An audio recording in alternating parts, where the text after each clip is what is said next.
Yeah. Jackie Anderson is listening to the Hindu one right now. She's watching it. Cool. Well, welcome everyone to our second lesson on world religions. This week we're talking about Buddhism, which is our second of the two Eastern religions. Buddhism was probably influenced from the context of Hinduism, so that kind of works. I wanted to mention that we also want to welcome those watching online. We've had over 160 views in like 3 days, wow, which is weird. So that suggests people outside of Community of Joy are watching. So we welcome you. In this course, we're trying to understand the basics of the 5 major religions, except Christianity, because we talk about that all the time. We've done Hinduism. We'll go to Buddhism this week.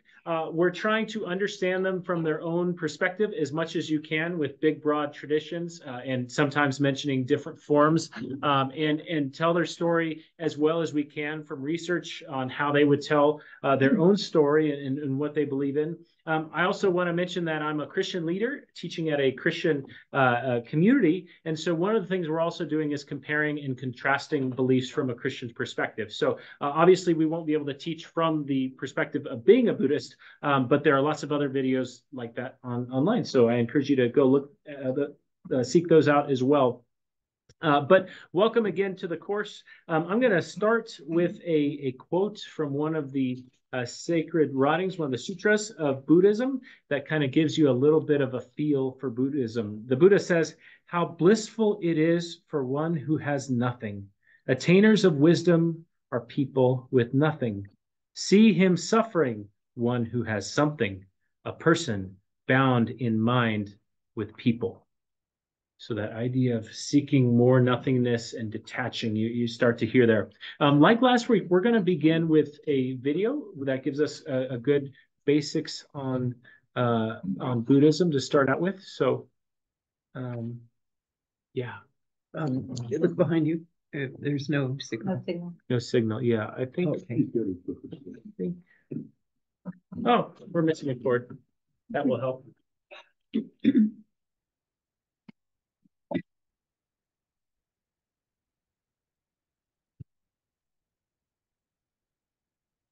All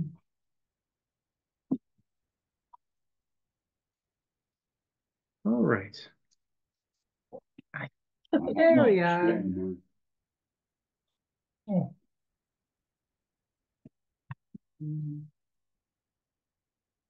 All right. Here we go. I'll get out of the way in a second.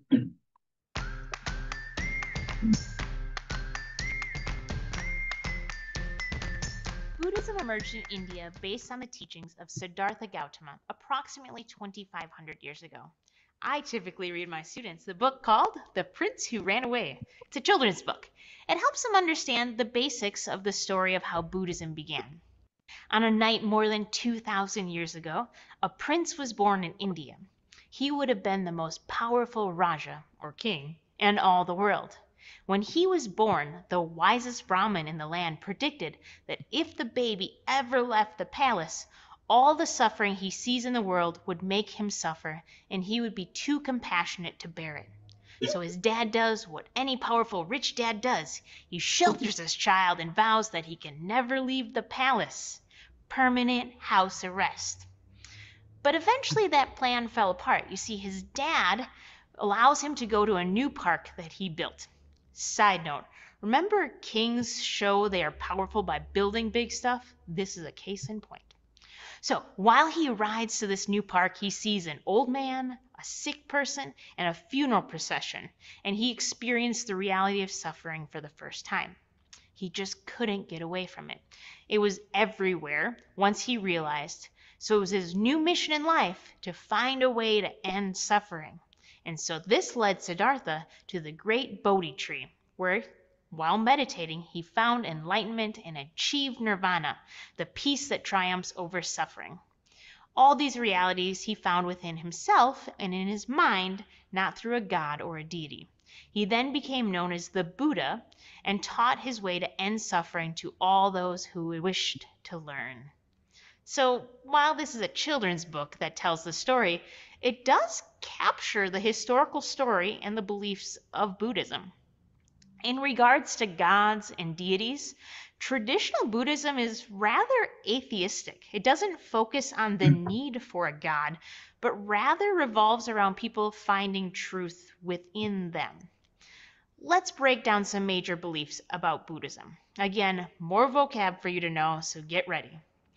As we saw in the story of the Buddha, the main ideas can be summed up by the Four Noble Truths. Basically, all life is suffering. I think most people would understand that life is suffering, but the tricky part for everyone is that all life is suffering. The second noble truth: suffering is caused from desire. The reason that you suffer is because you desire something and you can't or don't get it. In high school, I think of wanting to be way better at basketball than I was, and I suffered because I sat on the bench and I desired to be better than I was. Number 3, one can be freed from desire.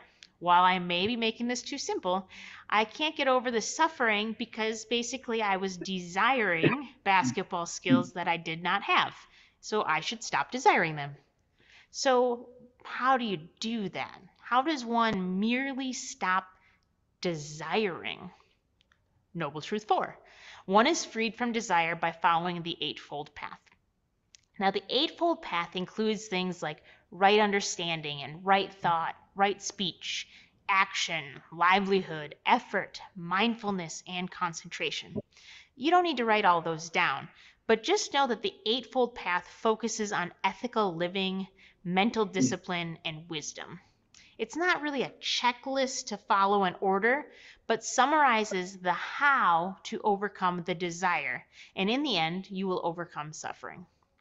The goal of Buddhism is to achieve enlightenment, which is known as nirvana. Similar to Hindus, Buddhists believe in rebirth. They prefer the word rebirth compared to reincarnation. It's important to know that Buddhists don't deny that gods exist, but they just don't think they are important. The Buddha never wanted to be seen as a god either, but as time went on, some branches of Buddhism considered him a deity. Theravada Buddhism is the traditional teachings of Buddhism that we've been discussing this whole time. Mahayana Buddhism sees the Buddha as a deity and also believes in bodhisattvas, who are these enlightened individuals who try to help other people achieve enlightenment. While meditation can occur anywhere, many Buddhist monks worship in temples or pagodas. The Buddhist holy teachings contain the sutras, which are the words and the teachings of the Buddha. While Buddhism started in the Indian subcontinent, it actually is practiced more in other places besides India. It will spread to China and Tibet. It will also spread to Japan and Korea and other places in Southeast Asia. You will see Mahayana Buddhism include other branches that you've heard of, like Zen Buddhism or Pure Land Buddhism. It first spread within India due to a Mauryan emperor known as Ashoka, who constructed pillars and walls with his edicts on them. And they focused on many things, but one of them was the promotion of these Buddhist thoughts. Missionaries and merchants further spread the beliefs along the Silk Road, which led it to then China, Japan, and Korea, where they found state support at different times in history. Buddhism is a universal religion, so it accepts converts and allows anyone to join. Buddhism was a more simplified and accessible version of Hinduism, so it really was attractive to lower caste people and women within India and elsewhere. And in regards to women, Buddhism allowed women to join the monastic community as nuns, along with allowing more equal social roles. The Buddha taught wives to be obedient to their husbands, but he also taught for his husbands to be respectful to their wives. Well, there is a whole lot more we could dig into. I hope that just scratches the surface and gives you some basic understanding. Thanks for tuning in. If you find this information helpful, give us a like or subscribe below, and check out the other videos in this series about world religions.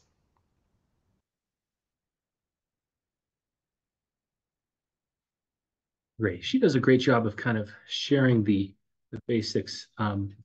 And now, like with last week, we'll sort of go into some of the basics in a little more detail.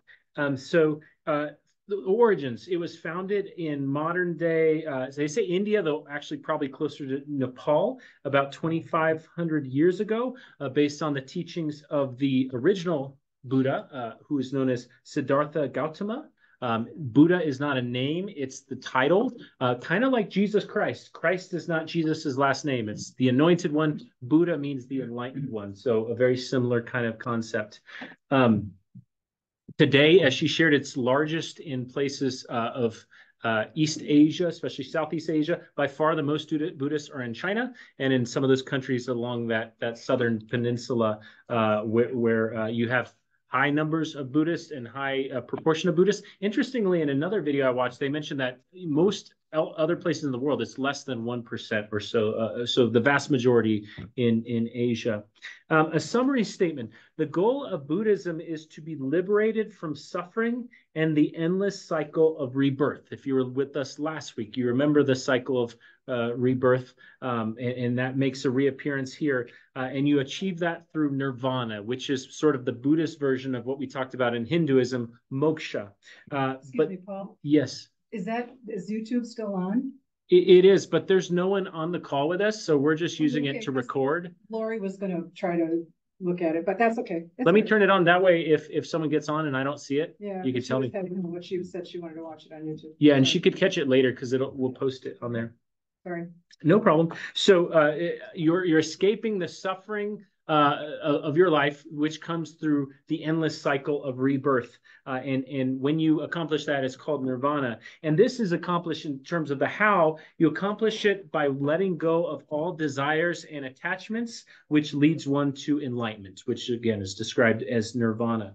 Conception of God in the most original form, and we're going to hear about it as often referred to as Theravada Buddhism. It does not take a strong stance on God's existence and considers it unimportant to your spiritual life. Now, the oldest Buddhist text is probably not fair to say we're like atheistic. They mention lots of spirits and higher powers and heaven and hell, stuff like that. So it's not that they didn't believe in a spiritual realm. They just thought that wasn't a big deal to your life, while other more modern versions may be either atheistic or just ambivalent about whether there's a God or not. So Buddhism contains multiple interpretations on the question of God, but generally just pushes them away as not a big factor in your spiritual life. Some forms worship Buddha, either the historical Buddha or this concept of that there's this universal spirit of Buddha, which lives in many people throughout time. And because Buddhism is not necessarily theistic. In fact, the philosophy of it's is mostly atheistic. Some have referred to it as more of a philosophy than a true religion. But again, that depends on how you define religion. So some of the core beliefs. So Buddhists are those who follow the teachings of Siddhartha Gautama, commonly known as the Buddha, along with some of them who came after. Kind of like the New Testament isn't just Jesus. You have ancient followers who write things like St. Paul. Buddhists have that as well. Buddha, again, meaning the enlightened one. Some believe there are other Buddhas. They'll actually use the word Buddha in the plural of other enlightened ones. The center of their beliefs. So the four noble truths.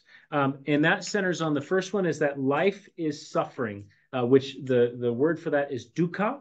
And dukkha is being caught up in the endless cycle of rebirth and death. So you live, you suffer during your life, then you die, and then you start it all over again. Not terribly optimistic about that, but that's kind of the perception. Yes?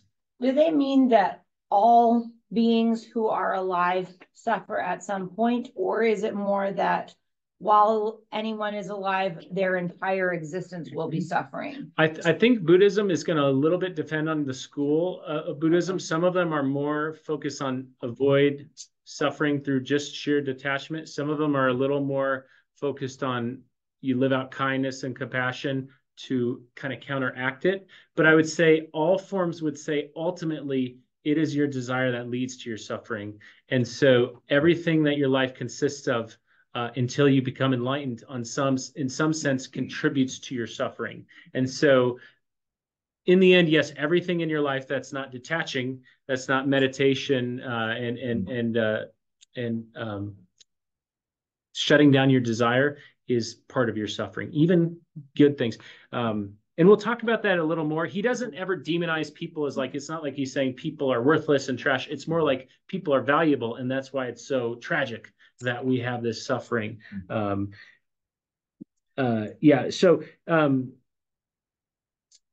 The Four Noble Truths. So dukkha is being caught in the cycle of rebirth and death. Interestingly, they also referred to samsara, which was the Hindu term. And that is evidence that this grew out of the same area where Hindu was, and probably Hindu spirituality in some broad sense. The second noble truth is that the cause of suffering is desire and attachment, just what we're talking about. So she used a great example of, I want to play basketball. I want to be good at basketball and play, but I'm not that good at basketball. And so I suffer.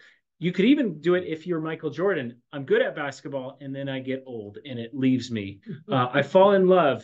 The love is great until they break up with me, or they don't break up with me, but then they die, or I die, right? No matter what, it's fleeting. It's desire. If you think of money, food, yes, it gives you joy for a minute, but then you want more and more and more, and you can never quench the level of desire. So I would also say, even if using the Michael Jordan example, having won these championships, I want this feeling of having won a championship to last forever. It won't last forever. And if you've ever seen The Last Dance, you'll see people like that, actually. I mean, there's a truth to this, that he wants more championships. You know, he joins the MLB because he wants to be the champion there too. So if you live according to your desires, you'll never, you'll achieve something and you'll think you got what you want, and then you won't want what you have because you'll want more.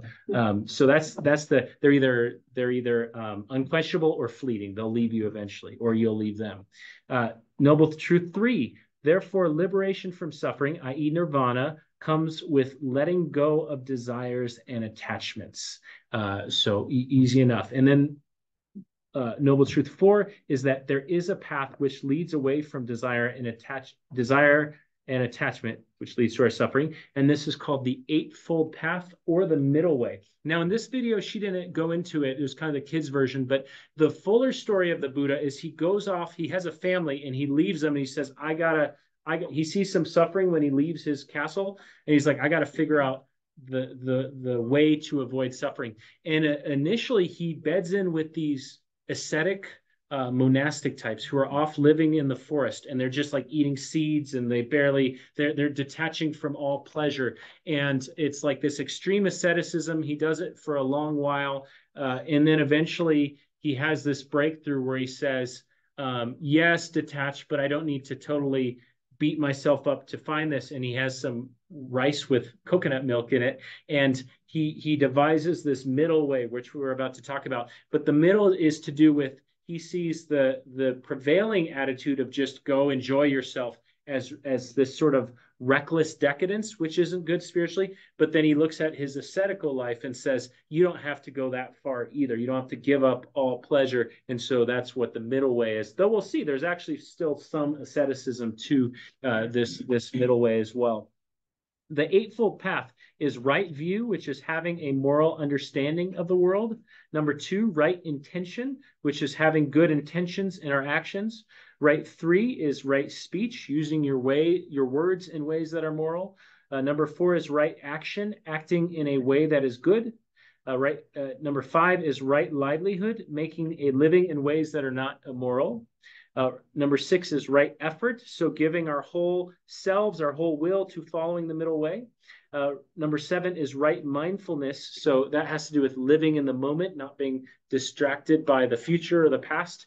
And then number 8 is right concentration, again, kind of a living in the moment, but in the context of do the thing you're doing and don't focus on all the things you need to do at another time. Don't be distracted. If you follow this Eightfold Path, you can then achieve nirvana. And by following it faithfully, nirvana allows you to escape the rebirth cycle, and it leads you to spiritual enlightenment. Now, those who achieve nirvana, probably in the most traditional sense of Buddhism, are no longer reborn into another life to suffer as in previous lives. Though some forms we're going to talk about teach that some people choose to stay behind to help others. Other forms say, no, you don't want to do that. You just want to get out as soon as you can. And then what that means, nirvana, it differs between different Buddhist traditions. Some characterize it as just a cessation from existence, almost nothingness, almost an atheistic death. You're just not there, and that is better than being there. Other forms have it more as you're sort of there, but it's this state of peace, deep spiritual joy, compassion, this refined awareness that is neither existence nor non-existence. You're sort of there, but you're not desiring. You're not attached to anything in any deep way. So there's a little bit of there's difference there of whether it's true nothingness or this sort of passive somethingness, but not desire. Discussed a lot so far. We're going to do some more, but are there any questions up to now? So, yes. Yeah. So if it's all about, you're detaching, so does that mean all this suffering you see around you, like would Buddhists have any kind of social problems, or are they just detaching from everything? Does everybody else detach yourself? You're on your own. Yeah. Is it like that, or? I think, one answer is it gets to a philosophical conundrum of how do you choose to square that circle. If all attachment is bad, then does it lead you to compassion? But actually, if you read the Buddhist text, there's a lot on helping others. So it does encourage people to do that.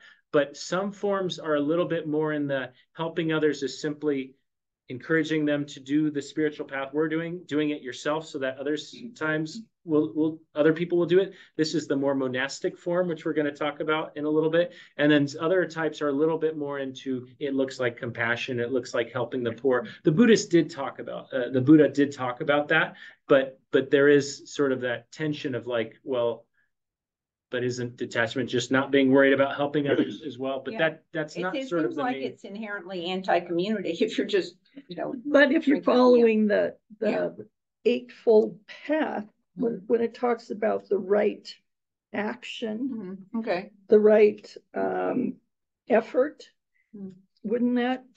Well, I don't know. Yeah, it's there. It's more like the philosophical conundrum of detach, but also care about others, and like how do you resolve that? But it just depends on who you are and what tradition. Yeah. And the Bodhisattvas were all about that. They were people who were dedicated to helping other people avoid suffering. Yes. The what office? Bodhisattvas. Bodhisattvas are part of the tradition of Mahayana Buddhism, which we're going to talk about the two biggest ones, and they're more into the helping others. And then there's another form called Theravada, which I don't want to say doesn't help others, but helping others equals become a monk and encourage others to be a monk. And it's a little less broad in its sense of, compassion, all this. Yes. There's certainly an irreconcilable conflict between those statements, which are very clear. Don't desire things, don't do those, and what you might want to do. But my question is, the day-to-day average Buddhist, what is their, like, how closely can they follow these principles? Can I hold that question? Yeah, we'll talk about the traditions, and that'll answer a little bit on what they think that looks like. Right. Yes. Do Buddhists meet at any time together? Like we meet on Sundays. We're going to talk about that. Oh, okay. Yeah. Sorry. These are great questions, and let me just say we'll talk about them. And so, yeah. Go ahead, Noah. Go ahead, Noah. Why is it called the Eightfold Path? Because there's the things I was like, right view, right intention, right speech, 8 of them. Yeah. Yep. Okay. If you're a Buddhist, how do you know if you've done enough of those 8 things? Like, how do you know if you've been, if you've done enough of the right action and the right thought, or like how? Yeah. When is it enough, and when are you feeling like, oh, maybe I need to do a little bit more today, or you know what I mean? I'm sure there's an inner and outer confirmation of that for those who experience it. And there are people who are widely considered, this is a person who has achieved or is on the path by the end of this life to achieving nirvana. Okay. So that's one answer. And then the other answer is it'll be confirmed when you die, and either do get reborn or don't. So you don't know kind of until you die. Well, I'm saying that some traditions would say that this person's been designated. Okay. She mentioned a tradition where it's like, yes, we all think this guy, Tibetan Buddhism, the Dalai Lama, he's enlightened, in their version and stuff. So it would depend on the tradition, I think, in the person. But yeah, I definitely, an inner and an outer sense of it. But do you truly know until you're reborn? Maybe that's kind of the idea. Yeah. Once you achieve nirvana, do you do you stay in that state, or can you ever drop back down? You can never drop back, but you can hang back to help others if you want. We'll talk about that. Okay, but it's more or less a permanent state. Ideally, it's a permanent state once you want that to be a permanent state in some forms. Okay. Yeah. Okay. Places of worship and devotion, addressing your question. Like Hinduism, there's no one day of prescribed religious communal gathering. There's no worship on Sunday or anything like that for Buddhists. Some Buddhists practice within a highly communal context. For instance, Buddhist monks. We're going to talk about them a little more. Or for others, it's more of a individual spiritual path, which maybe you encourage your family in, but it's not going anywhere communally necessarily. Buddhists have temples, pagodas, holy sites that may be visited by those who wish to pray, give offerings, practice meditation. These temples tend to figure a Buddha prominently. Sometimes it's usually a meditating figure. Sometimes the large Buddha, sometimes not the more traditional looking one. And then Buddhist centers may also feature teachers or monks who serve as spiritual guides to others. And like Hindus, Buddhists may also keep home shrines. That's why sometimes if you go to kind of Eastern religion stores, you'll see little Buddhas. People may well keep a Buddha in their home for good luck or to help them in their spiritual practice privately. Core practices, following the Eightfold Path, which we already talked about. Another one similar to Hindu is meditation or contemplation. I read the closest translation of the original term is something like mental development. So it has the idea of your consciousness, how you perceive things. Through Buddhist meditation, practitioners aim to train the mind to overcome attachments and cravings and thereby achieve enlightenment or spiritual awakening. And these practices can take different forms. They could be, you probably heard the term, it's very popular, mindfulness practices. They can involve breathing exercises, self-reflections. They can be contemplations in some forms of loving kindness, compassion. Other forms, it's more, the nothingness, the detachment thing. Some Buddhists, such as monks, practice a degree of self-denial as part of their detachment from the world. So they're not going to eat fancy foods, and they're not going to dress fancily. They're going to wear their robe as a way to detach themselves from the things that are causing suffering. Forms. This gets to a lot of the questions we were talking about. There are many forms of Buddhism. I'm going to talk about the two biggest. The two largest are Theravada Buddhism, which is thought to be the oldest school of Buddhism, and Mahayana Buddhism, which is the largest school of Buddhism. These two schools share some of the scriptures and then don't share some of the others. Namely, the Theravada is fairly strict on kind of the oldest scriptures. They observe those. And then Mahayana and other forms have more than that. Kind of like Protestants have fewer scriptures in general than Catholics. Theravada Buddhism emphasizes the ideal of the Arhat, which is a person who has attained enlightenment through the sacrifices and practices of monastic life. So Theravadins clearly differentiate between lay people and monastics. And in their view, only a monastic is capable of achieving enlightenment. So you can kind of live a somewhat better life of enlightenment as being a non-monk. Actually, sometimes in the villages, your job will be to take care of the monastery, and that's probably good karma and stuff like that. However, ultimately, if you really want to be enlightened, you can only do that by being a monk or a nun within that setting. Theravadins profoundly revere the teaching of the historical Buddha and tend to put less emphasis on the later writings. Like Hinduism, there's a kind of a big collection of potential sacred scriptures. They prefer the original ones more connected to the historical Buddha. And they place less emphasis on later Buddhist teachers, though they do regard some. Mahayana Buddhist, which is the largest form of Buddhism, teach that enlightenment can be achieved by any person, not just monks, and also that it can be achieved within a single lifetime. Mahayanas tend to view the historical Buddha as someone to be probably revered above all. However, that they're an avatar of this kind of universal Buddha spirit. And so they emphasize the teachings of other spiritual teachers that came after the historical Buddha as later emanations of the same enlightened spirit. One primary difference, and this gets to what you're supposed to do in your life as a enlightened person or as a person seeking enlightenment. Theravada Buddhism says that those who have achieved enlightenment are expected upon death to immediately leave the rebirth cycle and get out of there, right? End your suffering. Mahayana Buddhism, in contrast, believes that they encourage enlightened ones to stay behind. Even after death, you can come back, stay behind to help those who are still stuck in the dukkha, in the rebirth cycle of life, suffering, and death. So that's the kind of staying behind to help others. There's a little bit more of the idea of being compassionate towards others to teach that way of enlightenment.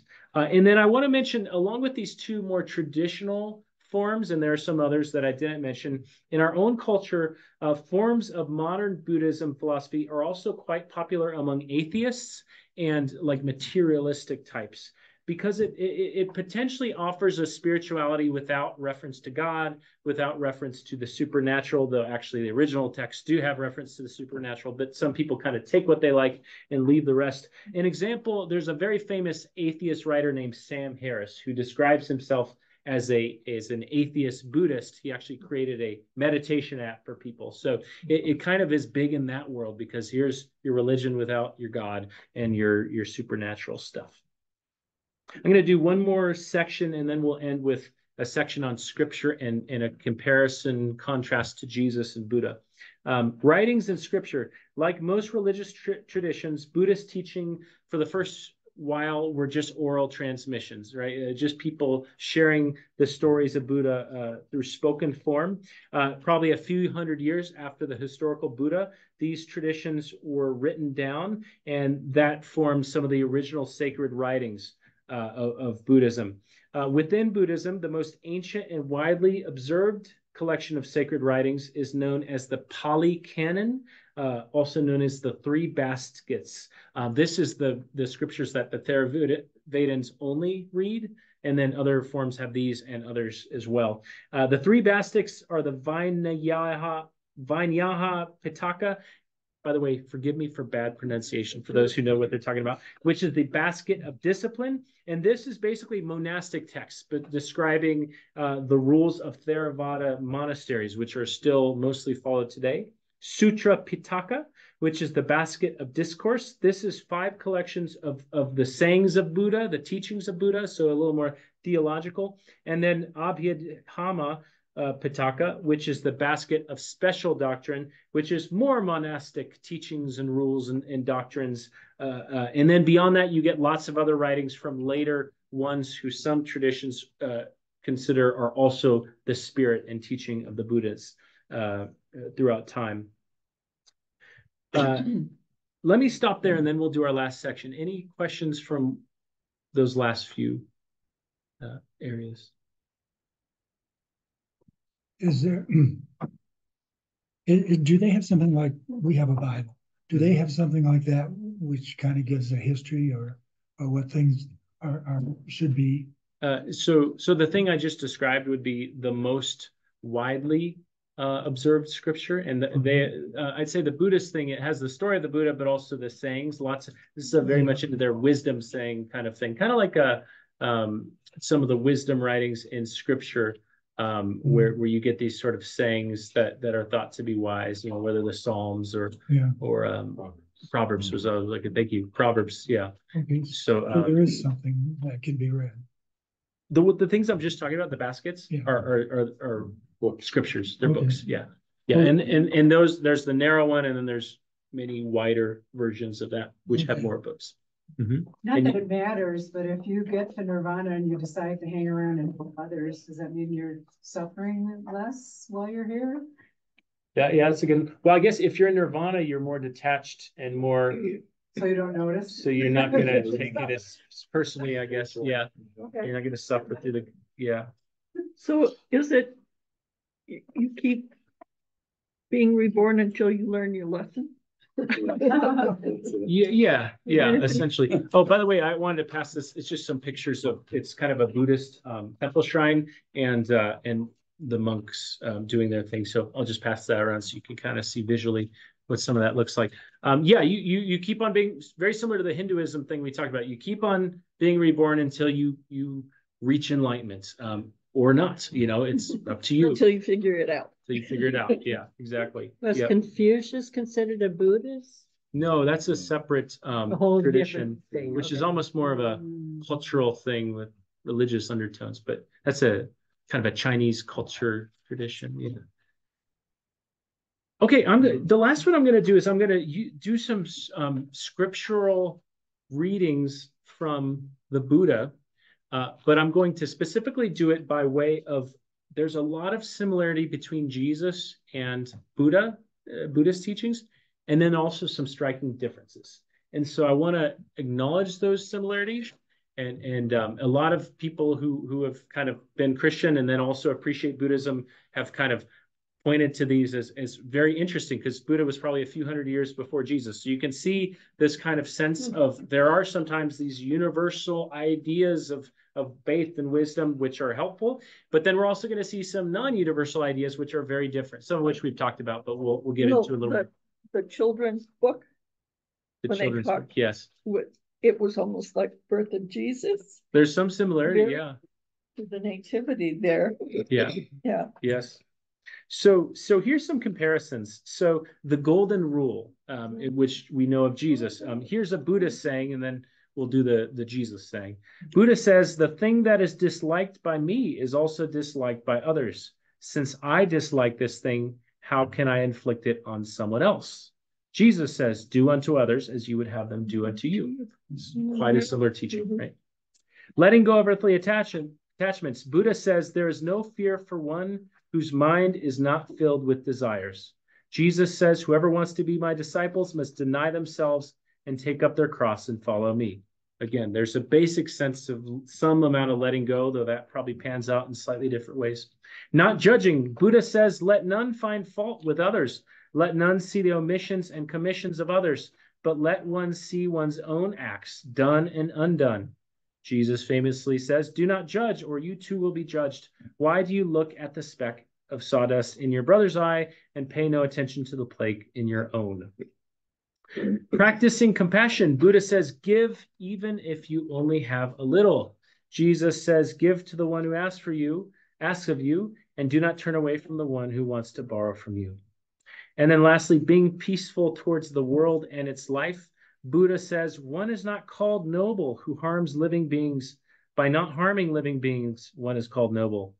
Jesus says, then Jesus said to him, put your sword back into its place, for all who live by the sword will perish by the sword. That's the story of the guy Peter, when he cut off the ear in the night at Gethsemane. So I think it's undeniable that there's a lot of crossover there. And those were just some selections. You can find lots of others in similar themes that are similar. Here's some significant differences. In Christianity, there is a divine love that exists outside of us. And first and foremost, our salvation and enlightenment are the works of God, right? It begins with the Holy Spirit. In the beginning was the Word. You did not love me. I loved you first. The whole idea of Jesus being born into the world and doing things for us, with us, before anyone asked him to, right? But in Buddhism, it's like, no, if there's gods, they're irrelevant, right? It's up to you. There's either no God outside of you, or there's no God relevant to your life who's outside of you. Christianity would say, well,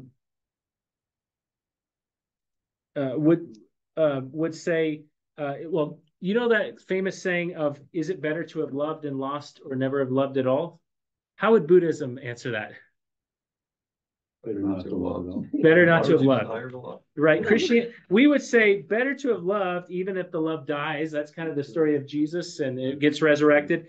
Buddhism's like, no, far better not to have loved. In fact, far better to have never existed at all, right? Because existence is suffering. I know that kind of sounds over the top, but that's that is kind of the idea that everything in existence is ultimately negative by the end. Judeo-Christian teaching suggests that while the elements of created existence, think of people, bodies, desires, relationships, are all marked by an element of sin and brokenness, right? There's a way all of those can make you suffer. There's no denying it.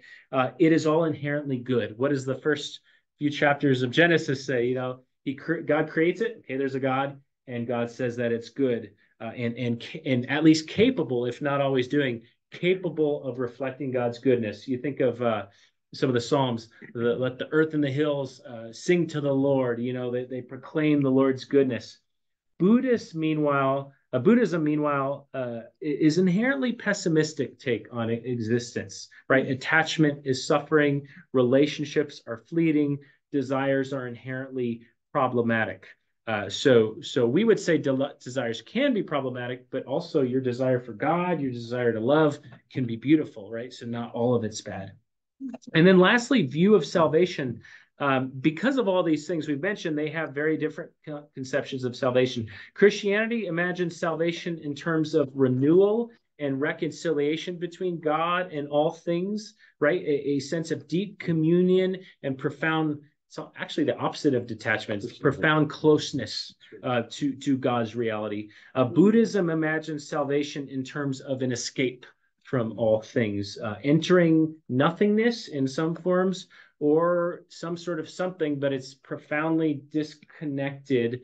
The people debate exactly what that means, but there's an element of being separate from, or that being together with is somehow being detached from all reality. So again, we keep on asking this question: are they the same or different? The answer is yes, because there's some profound similarities, which are important ones. I mean, we could work together on a lot of things and celebrate together on a lot of things, and then some like very profound differences, which are also important.